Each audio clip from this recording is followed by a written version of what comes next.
Hey, I'm Crabblesworth. I'm letting it. Today we're going to be doing a 1500 point battle report. It's Farsight Enclave versus White Scars.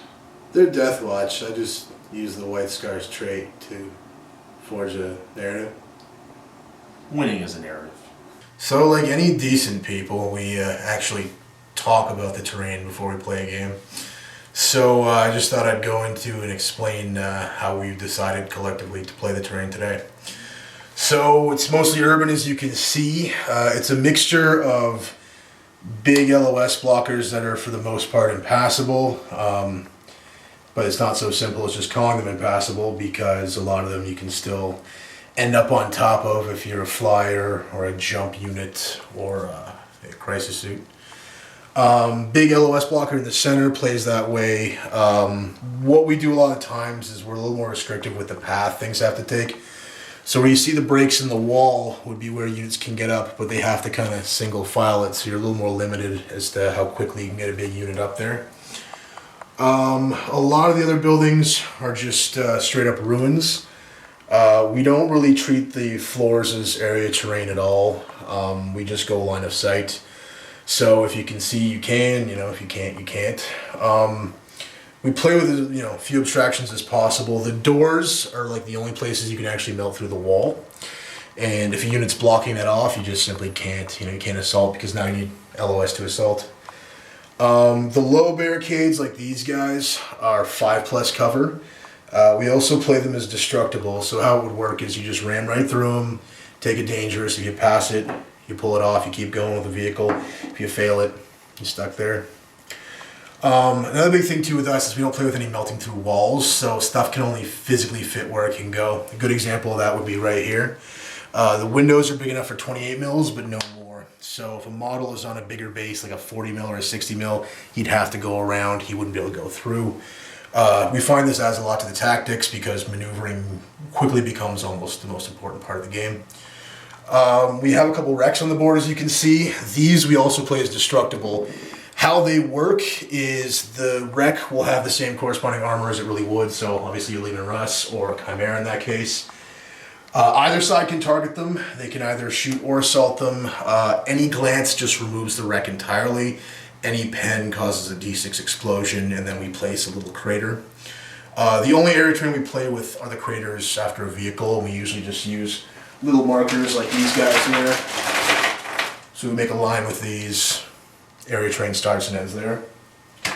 You'll notice we have some Imperial statuaries on the table. They don't in fact actually do anything other than block LOS, and you can't melt through them obviously, so they're impassable. I think that pretty much covers everything, but the main thing to understand if you're trying to understand why we're moving and where we're going is there's no melting through walls. So you can't be like, well, why didn't that guy go through here? You can't. You gotta go around. Simple as that. So I ended up having 2 of the 3 objectives for my deployment zone, and the last game I played a little offensively and it didn't work out so great, so this time I decided to be a little more defensive. I'm in this quarter here, and I put first objective behind this large building and the second objective behind a ruin. Because my crisis suits can jump out, shoot, and then pop back in, I figure I should be able to hold them fairly well. Okay, so out of the 3 objectives I ended up with 1. I placed it quite surprisingly in my table corner, as you can see. I put it out in the open a little bit. Might not be the best idea in the world, but I of course get the corner with not very much line of sight blocking, so hopefully that works out for me. So I'm playing 1500 point Tower Army. It comes to 1498 points. Well, it's Farsight Enclave. They're very good at forging the narrative, because I like winning, and that's, its own narrative. So I have a commander with 2 plasma guns and a shield generator. Crisis team with twin-length plasma guns. Second crisis team with twin-length plasma guns. 2 crisis teams with twin-length missile pods. 1 crisis team with twin-length fusion blasters. 3 XV9 hazard suits. They're all independent. They're one-man squads. A Riptide with ion accelerator, twin-length plasma guns, and then 3 broadsides with the high-yield missile pods and smart missile systems. Again, they're all independent. They're not in a squad. And everything in the army has interceptor except for the fusion blaster squad. And the warlord trait that I chose, I'm going to put 3 or maybe 4 squads in reserve. And I took Strategic Genius, so I get to reroll my reserve rolls whether they're successful or not. So I'm playing Marines Deathwatch using White Scar's traits, 1,500 points.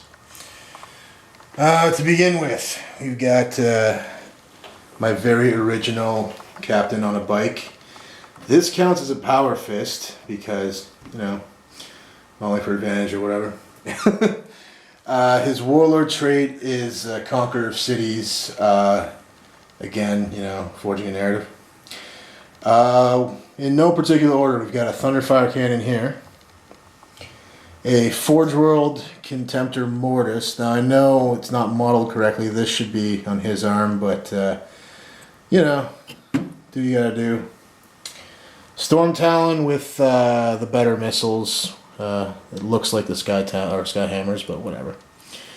For troops, I've got a 5-man with multi-melta, and then they're in a Razorback with a Soul Cannon. 2 identical 5-mans with las cannons and Razorbacks with twin link las cannon, and another 5-man with multi-melta and nothing. And last but certainly not least, my Centurion Devastators with grav cannons and missile launchers, once again because I'm incredibly original. So yeah, hopefully we can forge a narrative with them. So I was forced to go first and deploy first. So where to begin? Well, here's obviously where my objective is, as we all know. So I put a troop choice near it to hold that objective. They're also kind of bubble wrapping the Thunderfire. I got the Mortis out here. Really, it's the only thing I have to intercept, so, you know, if he drops down, I might have some ability to assess that and deal with it. Razorback here, you know, long-range support, nothing in it. I've got another 5-man unit here, las cannon, just kind of chilling in the ruins. Dev Centurions, with my captain out in front for fluffy reasons, of course. I've got my Razorback here with twin link las cannon, and then I've got a 5-man unit back here with multi-melted just kind of hiding there. And basically this is going to be a tough one because I have to go on the attack, and this list does not do that very well. So I guess we'll talk about reserves. So for reserves, I've got the Razorback with Assault Cannon and the 5-man squad in it. Of course, just coming on the normal table edge. Then I've got the Talon with the missiles and whatnot also coming from the edge. And that's about it. So this is the deployment for the Farsight Enclave. Trying to stay somewhat cloistered up so I don't get spread out too much. I put one broadside here just for interception purposes from that board edge. The pop and shoot missile team. The Riptide, I'm trying to hide behind the tower a little bit until my turn. And then I just put the other 2 broadsides on this side, hoping they can get a shot on something, as well as the other pop and shoot missile team. And everything else is in reserves. So I have 13 units, so I can have 7 in reserve, and I put 7 in reserve to try to take most advantage of my warlord trait. I've got 3 crisis teams in reserve, the 2 twin link plasma gun teams and the 1 twin link fusion blaster team, and the commanders accompanying one of the plasma gun teams. And then I've also got the 3 XV9 hazard suits with dual twin link burst cannons also in reserve. They're all deep striking. So it's the end of Space Marine turn 1. We forgot to mention it, but it was a night fight, so interesting. What happened? Well, over here, the Razorback backed up a little bit. These guys were out of range for 36. They just kind of chilled. Contemptor moved 6 inches and tried to run, only got an inch, so he went a whole 7 inches that way. These guys took a pot shot at a squad of crisis suits, but missed with the las cannon. These boys hopped over yonder fence and fired towards the Riptide primarily. The sergeant split fire and fired at a unit of crisis suits, killing 1, and they actually failed their test and ran towards the edge, as you can see over there.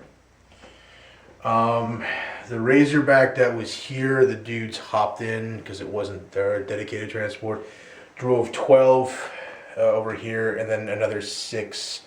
Now I'm thinking I may not be able to go the other 6, so I'll have to look into that.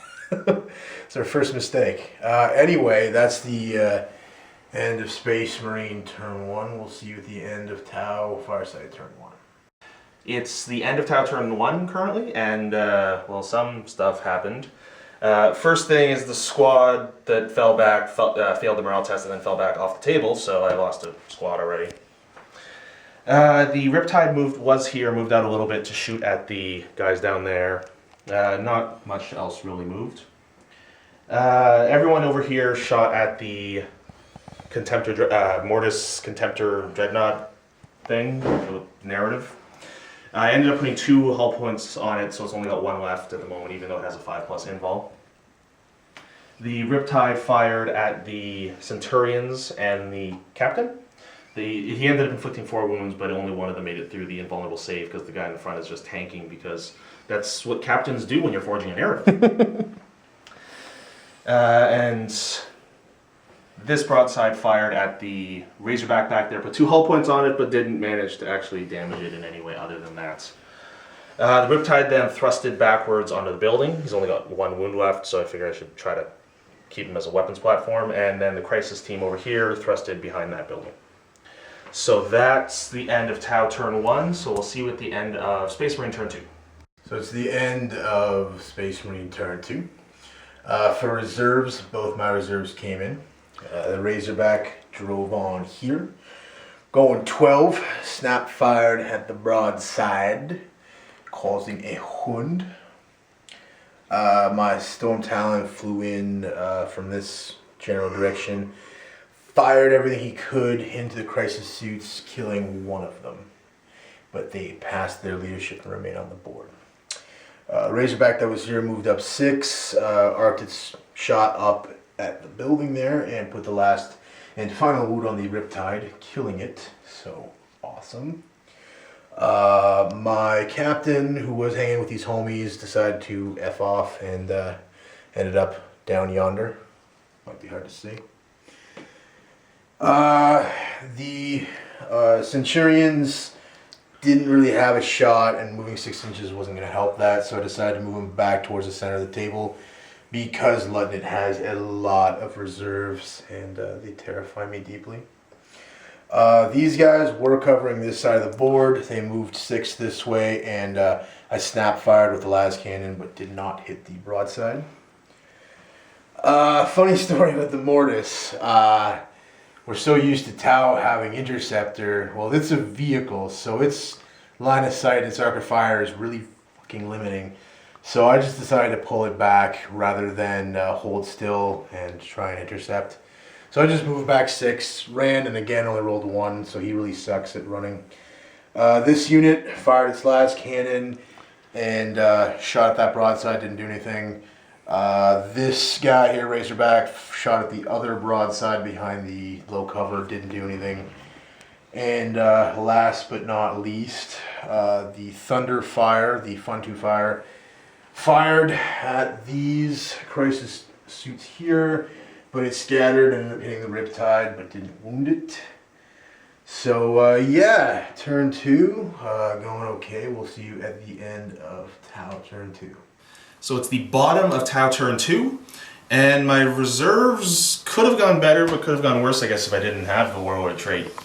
Even with the reroll, I still had 2 units fail to come in, and that would be the Fusion Blasters and then one of the Hazard Suits. The other Hazard Suit tried to go behind the Dreadnought, but ended up mishapping. I had 1 squad manage to land inside the ruin, and the commander and his squad landed on the outside of that barricade. Oh, and the 1 Hazard Suit did land beside the Razorback. So I didn't have very much other moving since the Riptide's dead. So then shooting, the Hazard Suit there managed to destroy or wreck the Razorback squad got outs. This guy ended up doing nothing. This guy got 3 lucky shots on the Razorback that was hiding behind the building and ended up blowing it up. This guy did nothing. The Crisis Squad that landed inside the ruin killed 2 of the Space Marines, they fell back.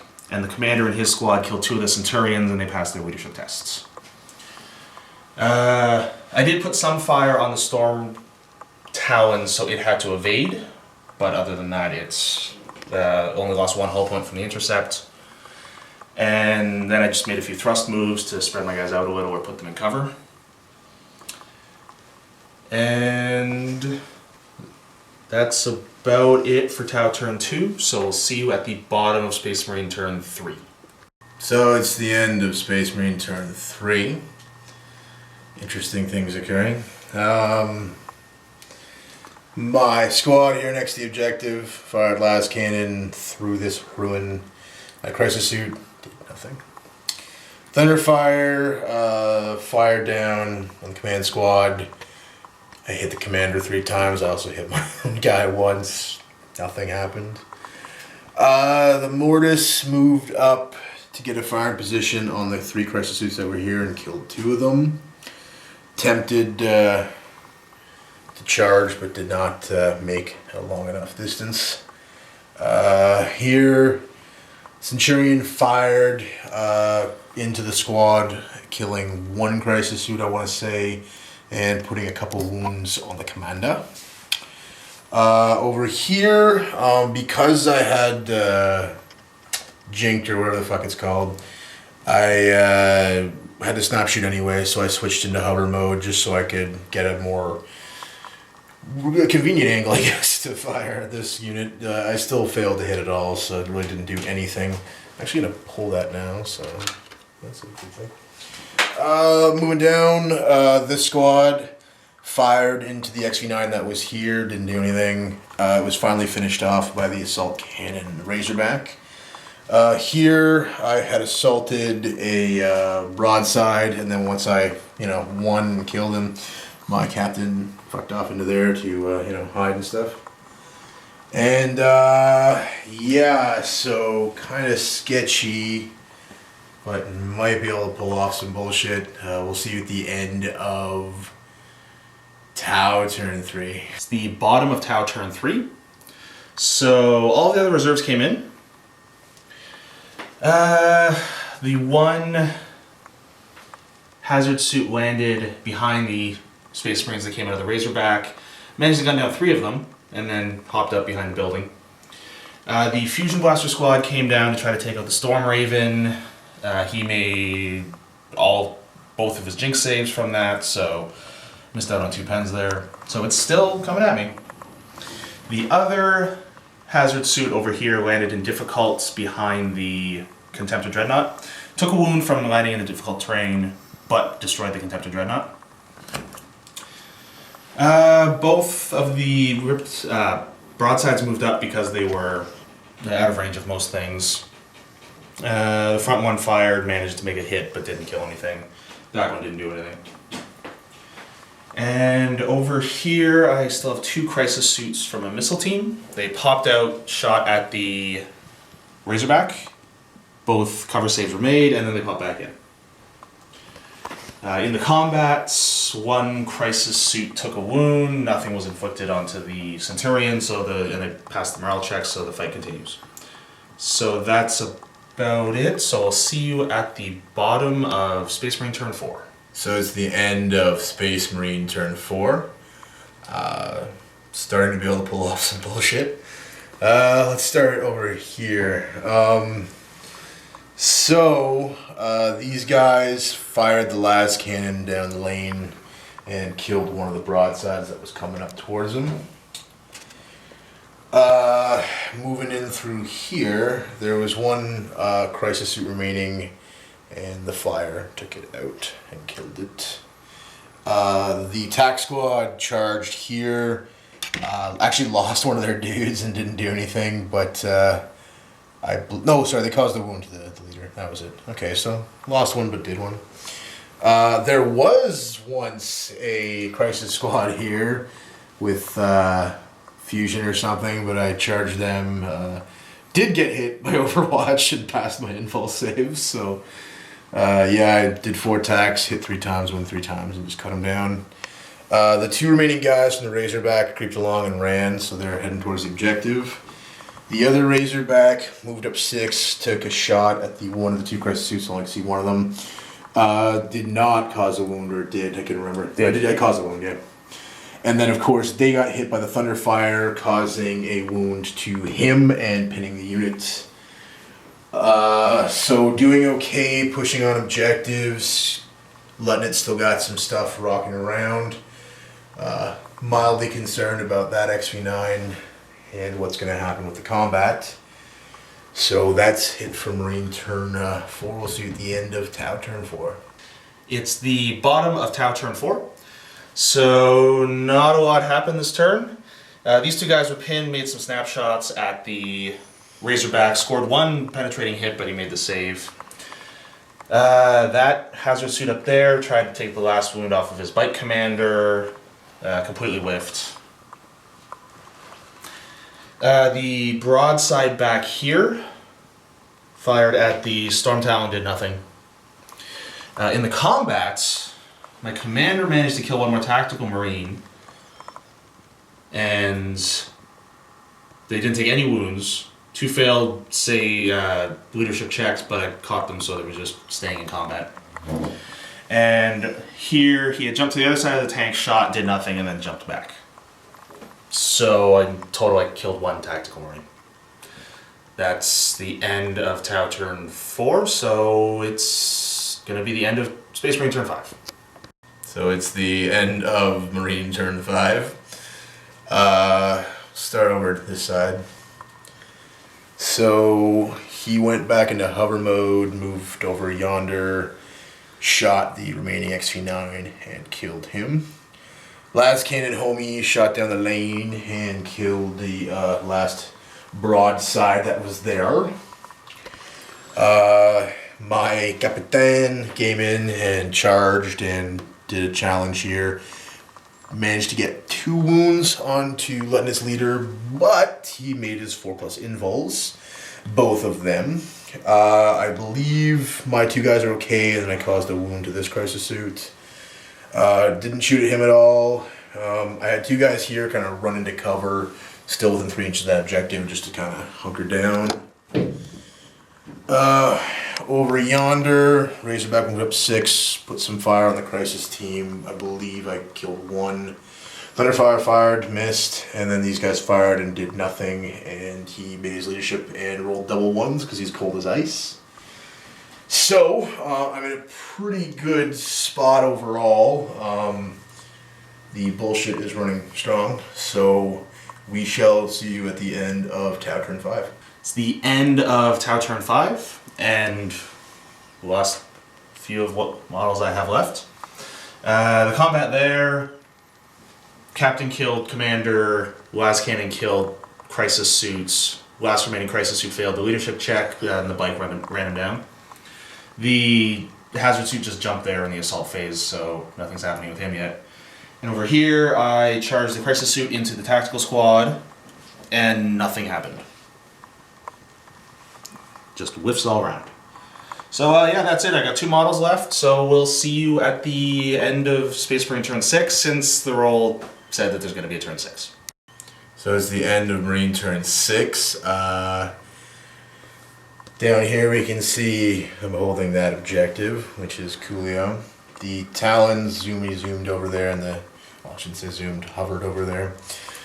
It shot at the broadside and killed it. Hazard Suit. Hazard Suit, sorry. It's late. Moving along here, my homies are still all comfy up in there, holding that objective. And then we fought combat here and did nothing to one another. Tau have 1 model left on the board. We'll see you at the end of Tau turn 6. So we're now at the end of the game.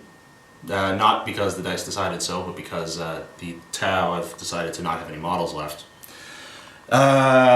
In my turn, I didn't move anything in the movement phase. I didn't shoot anything in the shooting phase. I decided to just fight the combat with my only model left, and he valiantly died against the Space Marines.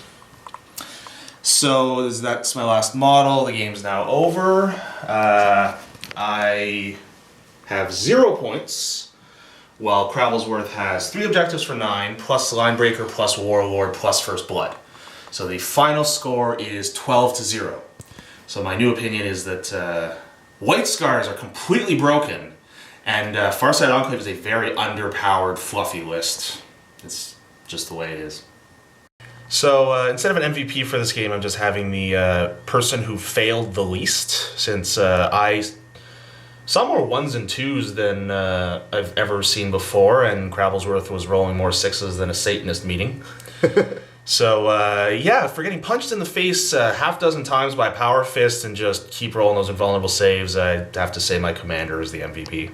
The biggest failure for the Farsight Enclave army would be the Tau Crisis Suit team that gave away first blood. They took one casualty, fell back, and just kept falling back until they were off the board. They just really wanted to get out of there. So my MVP would be my captain with his Countess Power Fist, and he just really was where he needed to be often. Was down to 1 wound very early in the game and just kind of shrugged it all off, took it in stride, and got me Warlord, killed the whole squad of Crisis Suits off. Just generally was a badass, so MVP. So my epic fail of the game was actually my Dev Centurions. They got smoked pretty early on. They did manage to put some wounds on the Riptide, but were very quickly dealt with by Lutnit's drop-down Crisis Plasma team. One survived for quite a while in the combat, but really they just kind of fucked the dog, so epic fail. So that concludes our 1,500 point Tau versus Deathwatch / White Scars battle report. So Carl, what could have you done better? Not rolled so many 1s and 2s for everything. Tried to get you to not roll, half your dice being 6s for the entire game. Wow. And try to play games when I've slept sooner than 34 hours ago. Yeah, I think you just came out of Guantanamo. That's not good. I don't know. It's very, very, very rare for us to table anybody. Generally, we play with such an inordinate amount of terrain that it's often just not possible to dress the entire enemy's army, but this is the second time one of us has been tabled in 5 years. I don't remember tabling anybody in the last 2 years, really, if I really think about it. So, definitely aberrant. I was really scared going into this. I remember just playing around with a Farsight Enclave list on Army Builder, and I'm like, how much stuff do I have? It's a lot of targets. I don't know how great the XV9s are. I think they're a little expensive. What do you think? Yeah, they are priced a little high. Considering you can get Crisis Suits for so much cheaper. Or what's it, like 120, 130 points or something a unit? Per model, it was 80 or 85. No, for the Crisis. The Crisis are 144 with Interceptor. Yeah, that's pretty good. So you get 3 Crisis Suits for less than the cost of and 2 you don't always suits. necessarily need to give them the Interceptor either. Yeah, then you're down to 129. If you can change your list, obviously, what would you change? I really need to finish my 6th Crisis Suit squad, so I have a 6th troop choice and just something else in there. I am really lacking marker lights currently, so I also have a unit of Pathfinders on the go. And I don't know. I think that's worth pointing out too, that we don't really play with allies and stuff, so one thing you're lacking is a buff commander or a 2+ save on your commander, so that makes it interesting. But it's weird how, I thought there was limits on Farsight Enclave. Apparently you just can't take a couple special characters, so. Except as allies. Yeah, so I guess there's room to grow there. I don't know. I like the XV9s. I just think that, compared to how cheap everything got in the new Tau book, they're kind of up there. They have some cool weapon options. I don't know. All really pricey, though. For my list, I was happy with it. Oddly enough, my biggest disappointment in some respects, just in terms of the list, was actually the Contemptor.